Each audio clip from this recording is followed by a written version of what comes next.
নমস্কার। আজকে আমি চর্চা করছি ফুসকুড়ি একটা, যেমন এই ধরনের ফুসকুড়ি হয়, এটাকে আমরা টুথ অ্যাবসেস বলি। এটা এখন প্রচুর আসছে সবাই।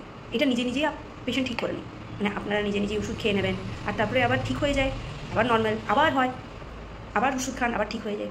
এটা কিন্তু পার্মানেন্ট সলিউশন নয়। আর আপনি ভাবছেন ঠিক হচ্ছে না, আদৌ আপনার হয়তো সিমটমটা ঠিক হচ্ছে, মানে ব্যথা কমে যাচ্ছে, আপনি ফিল করছেন ঠিক হয়ে যাচ্ছে, আর ওটা নর্মাল হয়ে যাচ্ছে, যে পাসটা বেরিয়ে যাচ্ছে ব্যাস। কিন্তু এটা পার্মানেন্ট সলিউশন নেই। ভেতরে ভেতরে মাড়ি কিন্তু নষ্ট হচ্ছে, আর দাঁত নষ্ট হচ্ছে। হঠাৎ করে একদিন দেখবেন সেই দাঁতটা নড়তে স্টার্ট করছে, তখন বলবেন ম্যাডাম আমার দাঁতটা কিন্তু নড়তে স্টার্ট হয়ে গেছে, কিছু ছিল না, দাঁতে কিছু ছিল না, মাড়িতে ফুসকুড়ি উঠতো, দাঁত নড়ছে।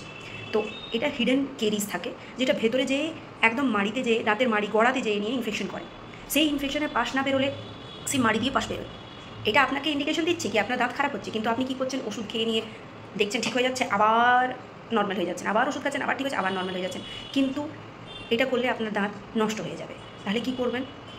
এটাতে যখনই হবে তখনই সবচেয়ে প্রথম আপনি নিজের টুথ হ্যাবিটটা ঠিক করবেন। মানে এই সুগার ফুড অ্যাভয়েড করুন। খাও, আগেও খেতে নেই, বাচ্চাকেও খেতে নেই। এই সুগার ফুডে অনেক ক্ষতিকারক জিনিস হয়। আর সুগার ফুডের জন্য কী কী জিনিস হয়, শুধু দাঁতেই হয় না, পুরো শরীরে কী কী হয় আমি সে আগে ভিডিওয়ে আপনাকে জানাবো। কিন্তু এখন আপাতত এতই থাক, নাহলে ভিডিও লম্বা হয়ে যাবে। নেক্সট কী হবে, ওয়ার্ম ওয়াটার, হালকা উষ্ণ গরম ওয়াটার, জলে হালকা 1 চামচ নুন দিয়ে নিয়ে ওইদিকে দিয়ে কুলা করুন। আর তারপরে আপনি একটা অ্যাপয়েন্টমেন্ট নিয়ে ডেন্টিস্টকে মিট করুন।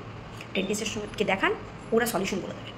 ওটা আমরা ইনফেকশনটা বের করে দিই, পার্মানেন্ট সলিউশন হয়ে যায়। ট্রিটমেন্ট করতে লাগে এটা এমনি এমনি শুধু শুধু ওষুধ খেয়ে নিয়ে থাকবেন না, নাহলে এখন তো আপনার ভালোই লাগবে, পরে কিন্তু এটা কষ্ট হয়ে যাবে।